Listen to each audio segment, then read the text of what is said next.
നമസ്കാരം. 35 ചോദ്യങ്ങൾ, 6 മണിക്കൂറുകൾ. പഠിച്ച പണി 18 നോക്കിയ CBI ഉദ്യോഗസ്ഥരുടെ മുന്നിലേക്ക് തല നിവർത്തി നെഞ്ച് വിരിച്ച് വിജയ് മറുപടികൾ പറഞ്ഞുകൊണ്ടേയിരുന്നു. കഴിഞ്ഞ ദിവസം CBI ഹെഡ് ഓഫീസിൽ സംഭവിച്ചതാണ്. ചോദ്യം ചെയ്യാൻ വേണ്ടിയിട്ട് വിജയെ ഉൾപ്പെടെ വിളിപ്പിച്ചെടുത്തപ്പോൾ CBI ഓഫീസേഴ്സ് വിചാരിച്ചില്ല കാര്യങ്ങൾ ഇത്രയും കട്ടമാകുമെന്നുള്ളത്. കട്ടിക്ക് പോകുമെന്ന് വിചാരിച്ചില്ല. കാരണം വിജയ് വിയർക്കുമെന്ന് കരുതിയ CBI ഉദ്യോഗസ്ഥരാണ് വിജയ് വളരെ കൂളായിട്ട് നിൽക്കുന്നത് കണ്ടത്. മാത്രമല്ല, ഇന്ന് പൊങ്കലായിരുന്നു. വിജയെ ചോദ്യം ചെയ്യാൻ വേണ്ടി ഇരുന്നതാണ്, പക്ഷെ അതിലേക്ക് മാറിയില്ല. വിജയ് പറഞ്ഞു ഇന്ന് പൊങ്കലാണ്, എന്നെ നാട്ടിൽ പോകാൻ അനുവദിക്കണം എന്ന് പറഞ്ഞുകൊണ്ട് ഇന്ന് ഹാജരാവില്ല എന്നത് വിജയ് പറയുകയും ചെയ്തു. അപ്പോൾ കഴിഞ്ഞ ദിവസം 6 മുതൽ 7 മണിക്കൂറാണ് വിജയെ ചോദ്യം ചെയ്തത് CBI ഉദ്യോഗസ്ഥർ. അതിനകത്ത് കുറേ ചോദ്യങ്ങൾ ചോദിച്ചു കേട്ടോ. ഒന്ന്, എന്തുകൊണ്ട് വിജയ് കരൂർ ദുരന്തം സംഭവിക്കാനിടയായ സാഹചര്യത്തിൽ എന്തുകൊണ്ട് വിജയ് ലേറ്റായിട്ടെത്തി എന്നുള്ള ചോദ്യങ്ങൾ ചോദിച്ചിരുന്നു. ഏറ്റവും പ്രധാനപ്പെട്ട ചോദ്യം അതായിരുന്നു.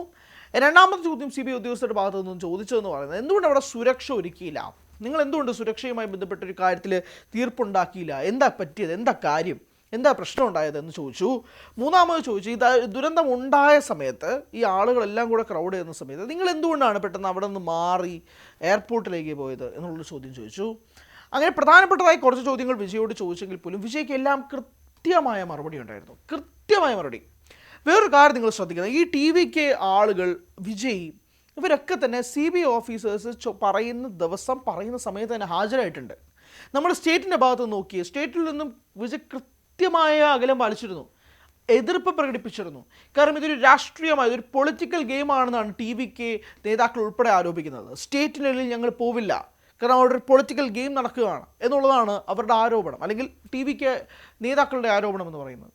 അപ്പോൾ കൃത്യമായി വിജയ് ഹാജരാകുമ്പോൾ CBI ഓഫീസേഴ്സിന് മുന്നിൽ മൊഴി കൊടുക്കാൻ നിൽക്കുമ്പോൾ അതിനകത്ത് ഒരു പ്രശ്നമില്ല. എല്ലാം സഹകരിക്കുന്നുണ്ട്. അവർ അവിടെ വിളിപ്പിക്കുന്നോ, ഡൽഹിയിൽ വരണോ, നേതാക്കൾ വരണോ, ചോദ്യം ചെയ്യണോ, എല്ലാത്തിനും റെഡിയാണ്.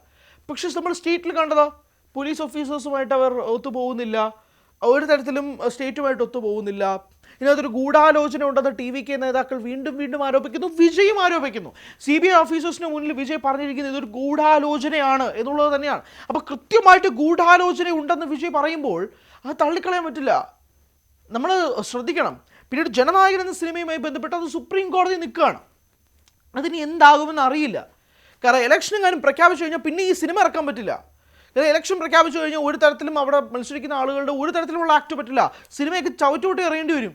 500 കോടി മുടക്കിയിരിക്കുന്ന സിനിമയാണ്. അപ്പോൾ അതിനു മുമ്പ് ഒരു തീരുമാനം ഉണ്ടാക്കണം. ഒരിക്കലും ഈ സിനിമ ഇലക്ഷൻ തീരുമാനിച്ചതിന് ശേഷം ഇറക്കാൻ പറ്റില്ല. വിജയ്ക്ക് പോലും ഈ സിനിമ ഇലക്ഷന് ശേഷം വേണ്ട, അതായത് ഇലക്ഷൻ പ്രഖ്യാപിച്ചു കഴിഞ്ഞാൽ വേണ്ട. അതിന് മുന്നേ ഒരു ഇമ്പാക്റ്റ് ഉണ്ടാക്കുക, അതാണ് വിജയ് ഈ സിനിമയിലുള്ള ലക്ഷ്യം വയ്ക്കുന്നത്.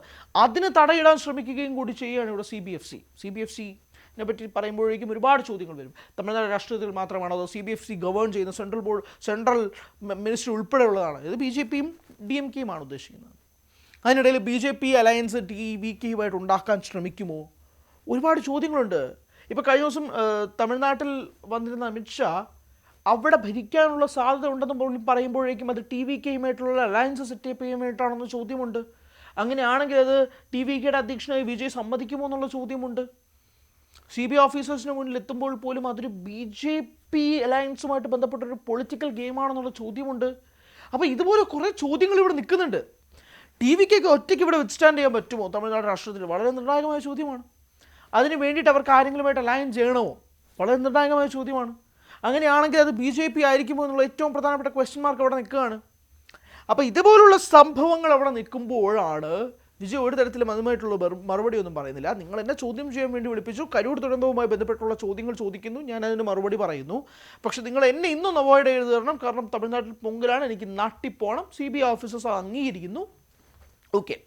പക്ഷേ ഇനി കേസുമായിട്ട് ഇനി എങ്ങനെയായിരിക്കും മുന്നോട്ട് പോകുക എന്നുള്ളത് വളരെ നിർണായകമായ ചോദ്യമാണ്. കാരണം ഇപ്പോൾ വിജയ് ഇപ്പോൾ മൊഴി കൊടുത്തിരിക്കുന്ന സാഹചര്യത്തിൽ വിജയെ സാക്ഷിയാക്കാനാണോ നിൽക്കുന്നത്, അതോ പ്രതിസ്ഥാനത്തേക്ക് പോലും വിജയെ കൊണ്ടുപോകുക എന്നുള്ളതാണ് ചോദ്യം.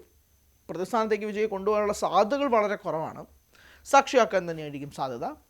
പക്ഷെ അങ്ങനെയാണെങ്കിൽ അതിനകത്തൊരു പൊളിറ്റിക്കൽ ഗെയിം ഉണ്ടോ എന്നുള്ളതാണ് ഏറ്റവും നിർണായകമായ ചോദ്യമായിട്ട് നിൽക്കുന്നത്. So where is this leading to?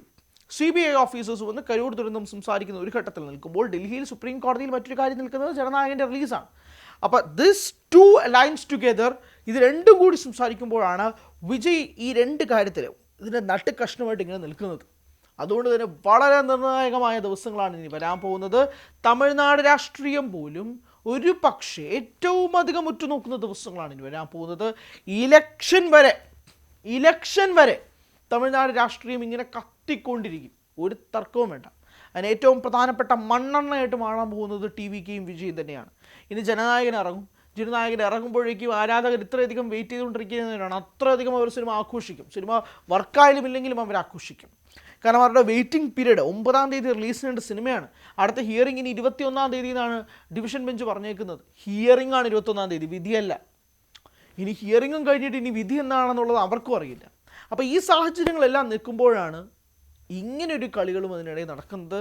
ഇനി എങ്ങോട്ടേക്ക് കാര്യങ്ങൾ മാറുമെന്നുള്ളത് ആർക്കും അറിയാത്ത അവസ്ഥയിലേക്ക് നീങ്ങിക്കൊണ്ടിരിക്കുന്നത്. കൂടുതൽ വാർത്തകൾക്ക് News 18 Keralam YouTube channel subscribe ചെയ്യുക.